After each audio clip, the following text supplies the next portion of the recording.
Good morning everyone. Coelenterata के बाद next phylum हम टिनोफोरा लेते हैं और इसके वर्गीकरण की बात करते हैं। तो इसका वर्गीकरण देखने से पहले कुछ इंपॉर्टेंट चीज़ें मैं यहाँ पे लिखा देता हूँ कि टिनोफोरा के मेंबर्स को हम कॉम्ब जेलीज के नाम से भी जानते हैं।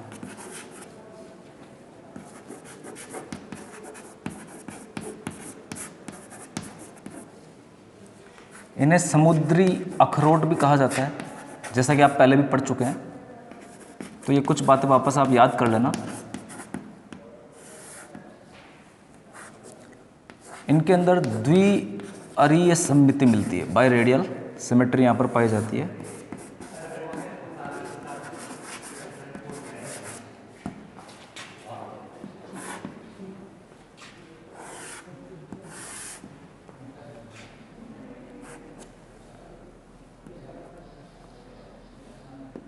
तो हमने देखा है कि सिलेंट्रेटा के अंदर अरीय सममिति या रेडियल सिमेट्री मिलती है, यहाँ पर बाई रेडियल सिमेट्री मिलेगी।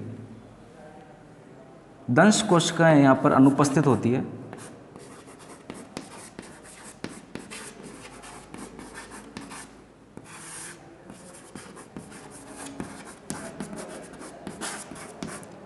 लेकिन एक एग्जाम्पल आपको याद रखना है, यूक्लोरा।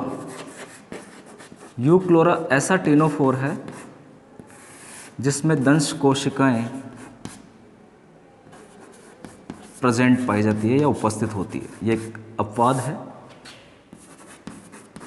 तो यूक्लोरा आपको याद रखना है। इसके अलावा टिनोफोरा के मेंबर हर्माफ्रोडाइट होते हैं,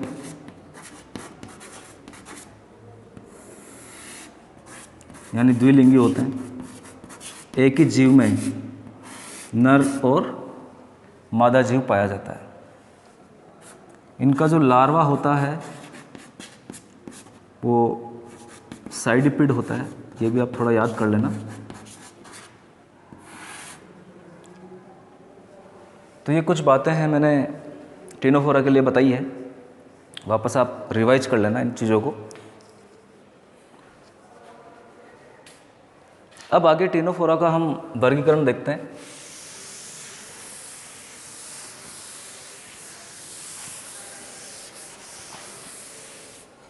टिनोफोरा को मुख्य रूप से हम दो वर्गों में डिवाइड कर सकते हैं।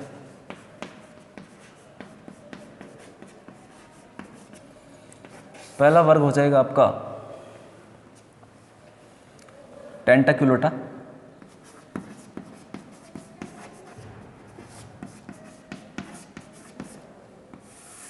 और दूसरा वर्ग हो जाएगा आपका नूडा।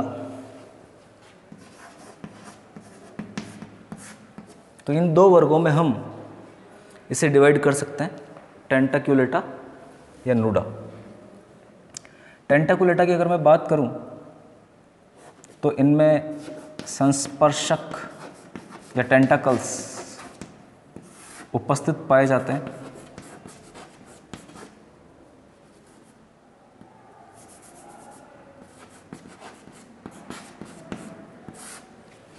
इनमें संस्पर्शक अनुपस्थित होते हैं।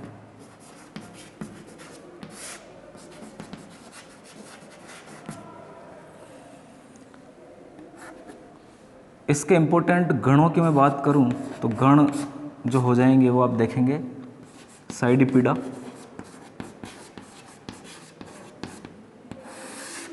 इसके दो मेंबर आप याद रखेंगे, प्लूरोब्रेकिया,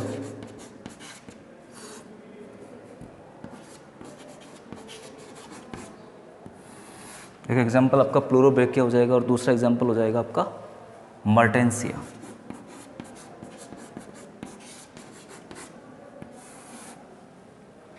इसके अलावा दूसरा यहाँ पर एक और गण है, प्लेक्टिक्टीनिया।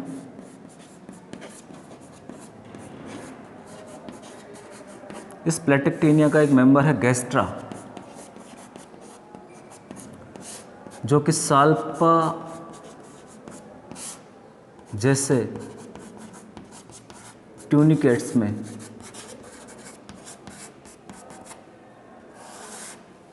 गैस्ट्रा का भी लार्वा, गैस्ट्रा का लार्वा साल्पा जैसे ट्यूनिकेट्स में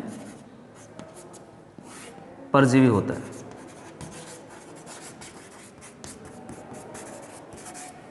तो ये आप ध्यान रखेंगे यहाँ पर। गैस्ट्रा प्लेटेक्टीनिया का एग्जाम्पल है और इसका जो लार्वा है वो साल्पा जैसे ट्यूनिकेट में परजीवी पाया जाता है। फिर वर्ग नूडा की हम बात करते हैं और इसमें एक ही गण आपको देखना है, बिरोइडा, और इसका फेमस एग्जाम्पल है बैरोई,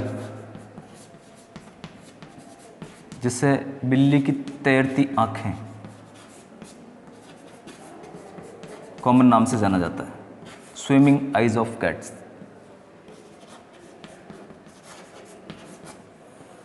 तो ये बैरोई से प्रश्न पूछा जा सकता है। तो काफ़ी छोटा सा वर्ग है, इसको आपको अच्छे से देखना है।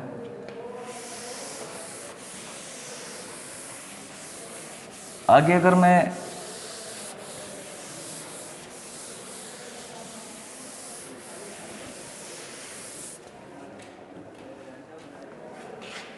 कुछ इंपॉर्टेंट प्रश्नों की बात करूं सिलेंट्रेट से,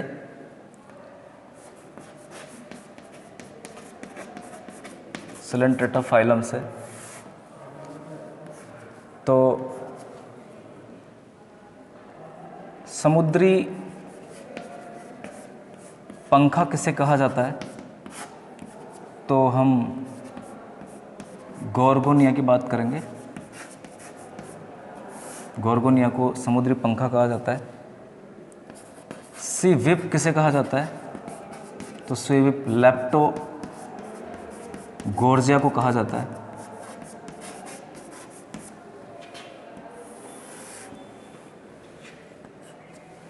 इसी प्रकार से इन दोनों का जो गण हो जाएगा वो क्या हो जाएगा? गोर्गोनेशिया।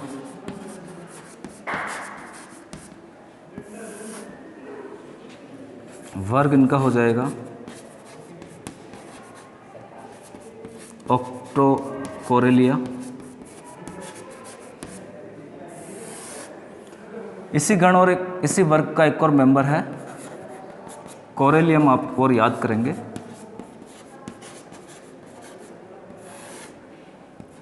जो कि मूंगा के नाम से भी जाना जाता है और इसे अंगूठी वगैरह में पहना जाता है। कैल्शियम कार्बोनेट का इसका कवच होता है, उसको रगड़ने पर ये चमकदार हो जाता है और इसे ग्रहों में विश्वास करने वाले अंगूठी में पहनते हैं। कोरेलियम, जिसे हम मूंगा भी बोलते हैं, लाल और सफ़ेद रंग में ही आता है। तो मंगल ग्रह से इसका संबंध ज्योतिष लोग लगाते हैं।